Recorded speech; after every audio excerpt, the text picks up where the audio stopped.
এই একটা বউ ছাতা ভালো করে একটু রান্নাও করতে পারে না। কেন রে, এমন করে কেন বলছিস? প্রতিদিন কি তুই কোনো কাজ নিখুঁত করে করিস? সবসময় তো নিখুঁত হয় না সব কাজ।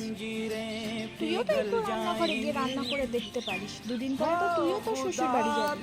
কি গো, চাটা হলো? লাট সাহেবের তো অনেক দিন ভেঙেছে। কখনো কখনো তো নিজের সকাল সকাল তুমি চাটা করে নিতে পারিস। ও তো সকাল থেকে অত কম কাজকর্ম করছে না।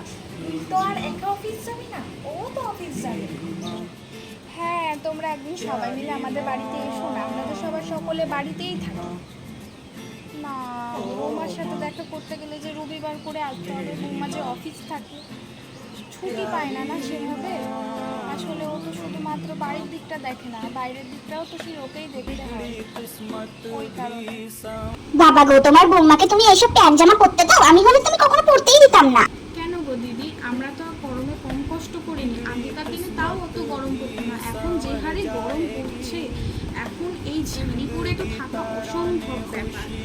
কি করবে, ও যেটাতেই কমফোর্টেবল ফিল করে ও সেটাই করবে। আমার তাতে কোনো অসুবিধা নাই, ও যা ভাবে থাকতে চায় ও সেরকমভাবেই থাকে। আমরা যে কষ্টটা পেয়েছি তা কেন ও পাবে?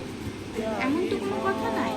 বাবা, বেলা কত তাড়াতাড়ি কেটে যাচ্ছে বলো, সন্ধ্যা হতেই চলো। আচ্ছা ছাড়ো, বাদ দাও। চা কেমন হয়েছে? বৌমা বানিয়েছে। যাই বলো তুমি, তুমি কিন্তু তোমার বৌমাকে বড্ড মাথায় তুলে রেখেছো। বৌমা বৌমাই হয়, মেয়ে হয় না, মাথায় রাখিস। আমি বাবা আমার বৌমাকে সোজা করে রেখেছি।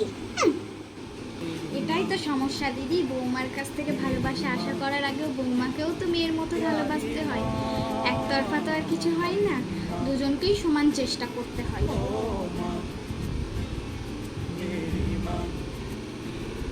प्यारी